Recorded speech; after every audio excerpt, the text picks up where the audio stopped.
Lundi, un tribunal de Hong Kong a condamné Jimmy Lai, magnat des médias et défenseur des droits humains et de la presse, à 20 ans de prison pour trahison.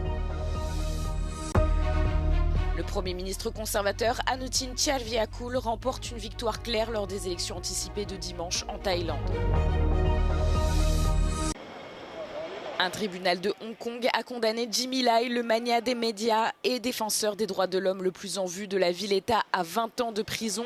Le fondateur du quotidien hongkongais Apple Daily, aujourd'hui disparu, a été arrêté en 2020 sous la pression de Pékin, soupçonné de collusion avec des forces étrangères et de publication de documents incitant à la conspiration. Jimmy Lai a déjà passé 5 ans derrière les barreaux. Une série d'autres poursuites ont été engagées contre lui en vertu de la loi dite de sécurité nationale imposée par Pékin à la suite des manifestations antigouvernementales de 2019. Au cours de cette période, il est devenu l'un des symboles clés de la liberté de la presse démantelée. Des centaines de personnes se sont rassemblées devant le palais de justice dans l'attente du verdict.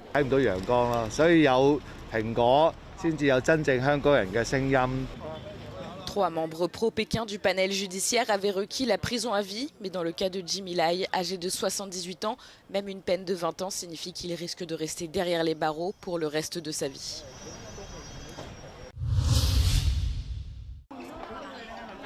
Le Premier ministre actuel, Anutin Charnvirakul, a remporté une victoire claire lors des élections anticipées de dimanche en Thaïlande. Son parti conservateur et monarchiste, le Bum Jai Thai, devrait remporter près de 200 sièges au Parlement, qui en compte 500. Son principal adversaire, le Parti populaire, devrait lui remporter environ 120 sièges.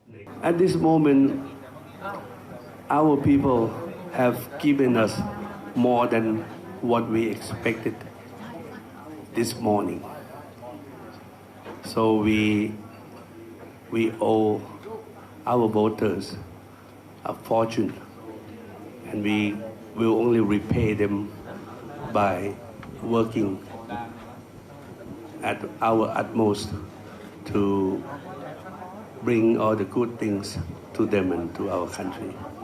Le Parti populaire a reconnu sa défaite et a annoncé qu'il siégerait au Parlement, même si les résultats doivent avoir un goût amer. En 2023, lors des précédentes élections, c'était un rassemblement de gauche, dont le Parti populaire et l'héritier, qui avait obtenu le plus de sièges. Cependant, les forces conservatrices et la junte l'ont empêché de former un gouvernement. Ce parti a ensuite été interdit par la Cour constitutionnelle. En décembre dernier, Anutin Charnvirakul a convoqué des élections anticipées afin de tirer parti du sentiment nationaliste suscité par le conflit avec le Cambodge. Si le pari semble gagnant pour le Parti conservateur, les résultats officiels pourraient prendre plusieurs semaines avant d'être annoncés et des négociations de coalition seront nécessaires pour former un nouveau gouvernement. Benjamin Netanyahou rencontrera le président américain Donald Trump mercredi à Washington pour aborder les récentes négociations avec l'Iran sur son programme nucléaire. Le Premier ministre israélien exige que tout accord inclue la limitation du programme de missiles balistiques iranien et du soutien de Téhéran aux groupes armés dans la région. Des demandes auxquelles s'oppose fermement le ministre iranien des Affaires étrangères Abbas Araghchi.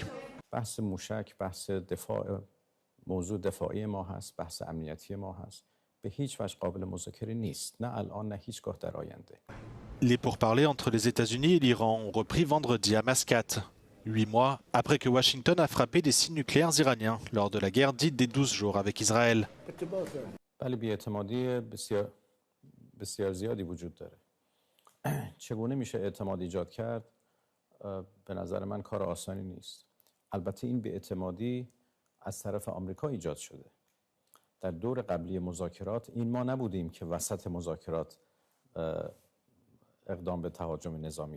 Les États-Unis ont récemment envoyé leur porte-avions USS Abraham Lincoln et d'autres navires de guerre dans la région. En réponse, Téhéran a menacé de prendre pour cible les bases américaines si Washington attaquait de nouveau le territoire iranien.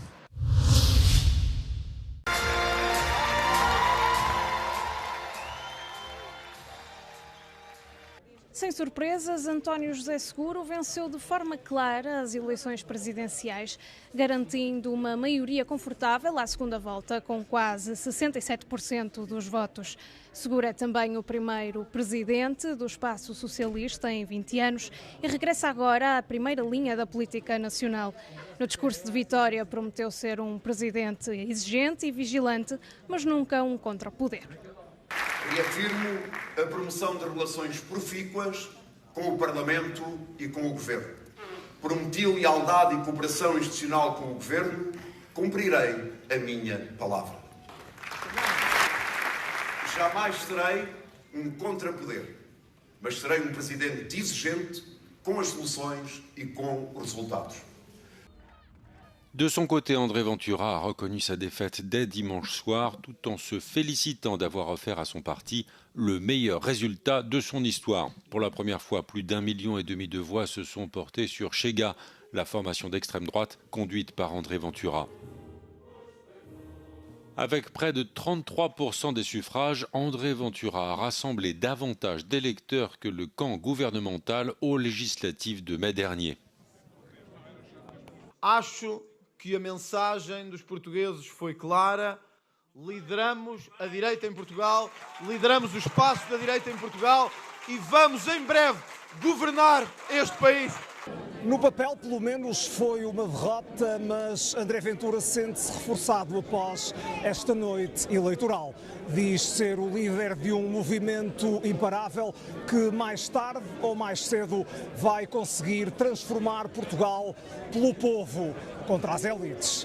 João Azevedo, Bruno Figueiredo, Joana Mourão Carvalho, Euronews. Pour la chef de la diplomatie européenne, les efforts de paix en Ukraine risquent de renforcer l'agression russe, si Moscou n'est pas forcé à faire de réelles concessions. S'exprimant dans notre émission Europe Today, Kaja Kallas a fait part de sa méfiance à l'égard des pourparlers menés par les États-Unis avec la Russie et l'Ukraine qui se sont conclus jeudi dernier à Abu Dhabi.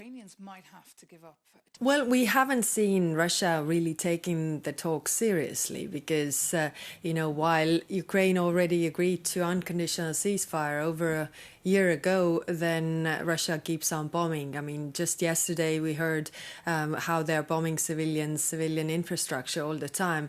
Plus, they don't really have serious people, behind that table. So I don't expect anything out of this, really.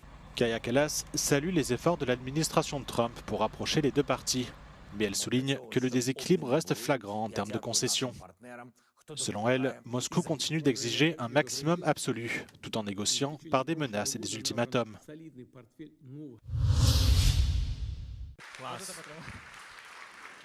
Volodymyr Zelensky annonce que l'Ukraine ouvrira des centres d'exportation d'armes dans toute l'Europe à partir de la mi-février.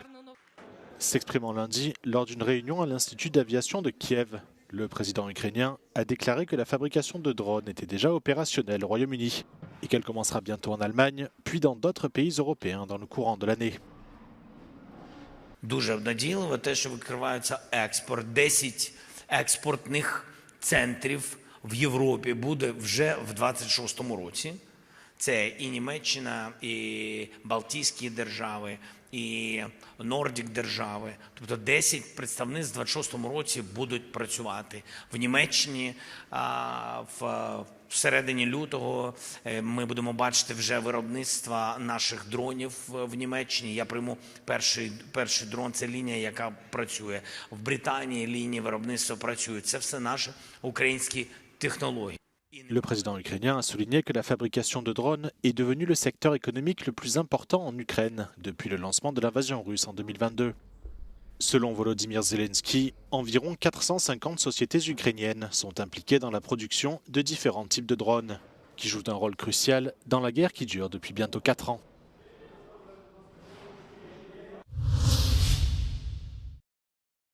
L'individu soupçonné d'avoir tiré plusieurs coups de feu sur le chef adjoint des services de renseignement militaire russes vendredi à Moscou a été arrêté à Dubaï et remis à la Russie, ont annoncé ce dimanche les services de sécurité. Selon le FSB, le suspect est de nationalité russe. 2 autres complices ont été identifiés. L'un a été arrêté à Moscou, l'autre aurait fui en Ukraine. Vladimir Alexeev, qui a survécu à l'attaque, est le premier adjoint du chef du renseignement militaire russe, également chef de la délégation russe aux pourparlers de paix avec l'Ukraine. Le chef de la diplomatie, Sergueï Lavrov, a accusé Kiev d'être responsable de la fusillade, qualifiée d'acte terroriste visant à faire échouer les négociations actuellement en cours sur une fin du conflit en Ukraine. Kiev n'a pas réagi dans l'immédiat à ces accusations.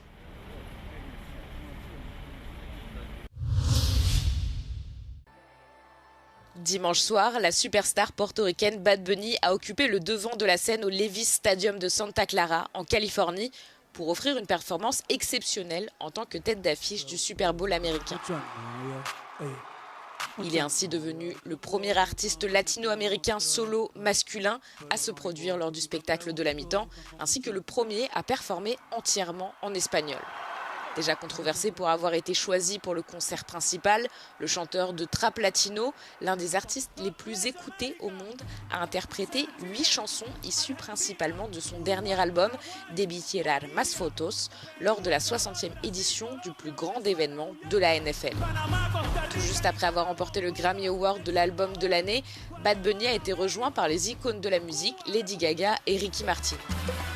Il a profité de sa performance pour appeler à l'unité, élargissant la signification de God Bless America, Dieu bénisse l'Amérique, pour inclure toutes les nations du continent.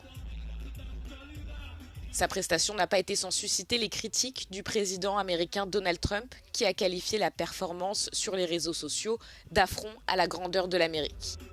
En moyenne, le spectacle de la mi-temps du Super Bowl attire 127 millions de téléspectateurs. L'année dernière, Kendrick Lamar a établi un record avec 133,5 millions. Sur le terrain, ce sont les Seattle Seahawks qui ont remporté le 60e Super Bowl avec une victoire 29-13 contre les New England Patriots, après les avoir maintenus à 0 pendant les 3 premiers quarts-temps.